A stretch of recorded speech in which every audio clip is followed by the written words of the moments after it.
Cancer के बारे में एक बहुत बड़ा भ्रम है। अभी तक इसका अ, जो ट्रीटमेंट है सफल, सटीक खोजा नहीं जा सका है। अभी इसका परीक्षण भी ठीक से खोजा नहीं जा सका है। डायग्नोसिस भी ठीक से नहीं हो पाता है। शरीर में आप ऐसे समझो, इस बात को बहुत ध्यान से सुनना और समझना, जो आप लोग सामने बैठे हो भुक्तभोगी हैं, और जो लोग सुन रहे हैं मुझे, दरबार के लोग, उनसे भी कहना चाहेंगे वो भी सुने ध्यान से।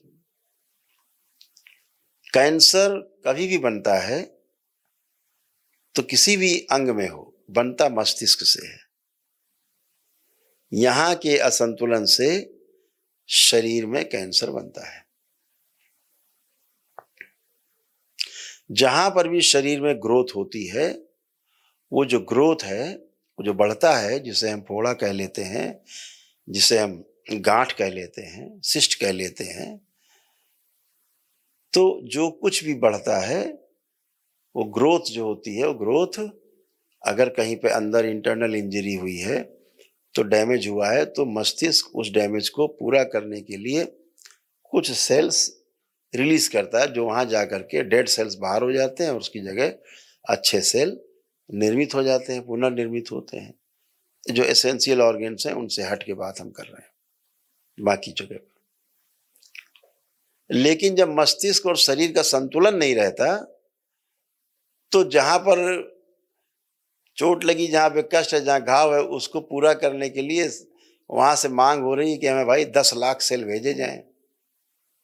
मस्तिष्क सुनता है कि शायद 20 लाख मांग रहा है, वो 20 लाख रिलीज कर देता है, तो 10 लाख तो गए और 10 लाख डिपॉजिट हो जाते, तो बड़ा हो जाती जगह। ऐसे रोज होता रहता है, धीरे धीरे वो जगह बड़ी होती जाती है। तो हर गांठ, हर सिस्ट, हर घाव कैंसर नहीं होता।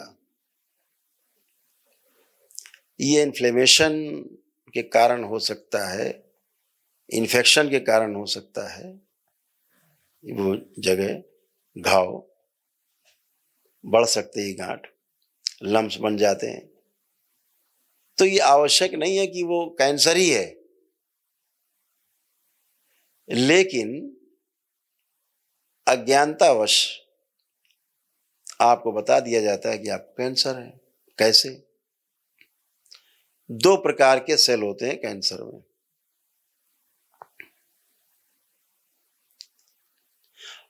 और जितने लोग यहां बैठे हैं, जितने लोग इस धरती पर हैं, जन्म ले चुके हैं, शरीर हैं, सबको कैंसर है।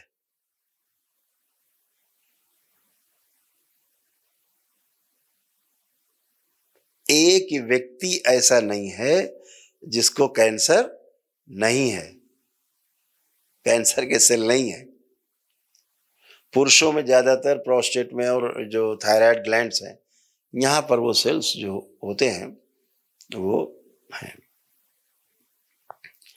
तो वो निष्क्रिय सेल होते हैं, निष्क्रिय रहते हैं, यानी जिस अंग में वो सेल होते हैं उस अंग से बाहर नहीं जाते, पहली बात। दूसरी बात, वो सेल जो निष्क्रिय है, जिस अंग में रहता है अंदर, वहां पर भी उस अंग को नुकसान नहीं पहुंचाता है। प्राकृतिक रूप से एक व्यवस्था है। जैसे इस सृष्टि में उजाले के साथ अंधेरे की आवश्यकता है, ऐसे ही शरीर में भी एक व्यवस्था है। हर चीज की एक व्यवस्था है, कोई चीज बिना प्रयोजन के नहीं है, एक व्यवस्था के रूप में है। जब आप देखेंगे तो आपको रोग नहीं दिखेगा, वो आपको स्वास्थ्य दिखेगा, एक वरदान के रूप में दिखेगा। तो क्या होता है, वो सेल जो निष्क्रिय रहता है, एक सेल होता है जो एग्रेसिव होता है, मतलब बहुत तेजी पकड़े रहता है। उसको अगर छेड़ दिया जाए तो भागता है निकल के उस अंग से और पूरे में फैलने की कोशिश करता है, बहुत तेज फैलता है। तो ऐसी कोई मशीन आज तक नहीं बनी कि आपको कोई फोड़ा हुआ है, कोई गांठ हुई है और आप बायोप्सी कराने जाओ, हैं, मेमोग्राफ कराओ, आप बायोप्सी कराओ, आप जाकर के उसको टेस्टिंग कराओ, तो क्या होगा, पेट स्कैन कराओ तो क्या निकलेगा, कैंसर। तो कैंसर सेल तो पहले से ही मौजूद है, लेकिन निष्क्रिय वाले मौजूद हैं। वो निष्क्रिय सेल के आधार पे डिक्लेयर कर देंगे कि आपको कैंसर है। और अगर आपने ये कराया, एक बार दो बार ये करा लिया बायोप्सी और ये वो सब, वो सेल अगर छेड़ दिया आपने जो एग्रेसिव है, वो तो भागेगा ही। और जो दूसरा सेल है जो निष्क्रिय रहता है, वो भी एग्रेसिव हो जाएगा। क्यों? कैंसर के फोड़े का मुंह उल्टा होता है हमेशा। बायोप्सी करके उसको एक मुंह खोल देते हैं। जैसे ही उसकी प्रकृति से छेड़छाड़ की, वो फैलना शुरू होता है। इसको कोई रोक नहीं सकता। जितना आप इसको रोकने की कोशिश करेंगे, उतना ही ये तेजी से फैलेगा। उसको रोकने का उपाय नहीं बनता। बहुत तेज फैलेगा। महिलाओं के ब्रेस्ट में सबसे ज्यादा निष्क्रिय सेल होते हैं, तो अक्सर उनको गांठें बनना, किसी प्रकार की समस्या आना, हल्का फुल्का चलता रहता है, सिस्ट बनना। लेकिन इसका मतलब नहीं कि वो कैंसर ही है। इस भय से मुक्त होना है। वो निष्क्रिय सेल सब में है, ऐसा नहीं कि आप में अकेले हो गया है, सभी में है। कोई धरती पे बाकी इसकी नहीं है, लेकिन निष्क्रिय रूप से रहते हैं। छेड़ देने से वो सक्रिय होते हैं। जब बायोप्सी कराते हैं, पीटी स्कैन, पेट स्कैन कराते हैं आप, तो वो चीजें बढ़ती हैं। तो इनसे बचना है, बार बार के छेड़छाड़ से। उसको छेड़ना नहीं। अब क्या होता है, कीमो होता है, रेडिएशन होता है, ये सब छेड़छाड़ ही है। कीमो कराओ, रेडिएशन कराओ, हाँ, ये सारा सब छेड़छाड़ ही है, और उसके अलावा कुछ नहीं होता। सब छेड़छाड़। उसके साथ छेड़छाड़ की, वो भागेगा, बढ़ेगा।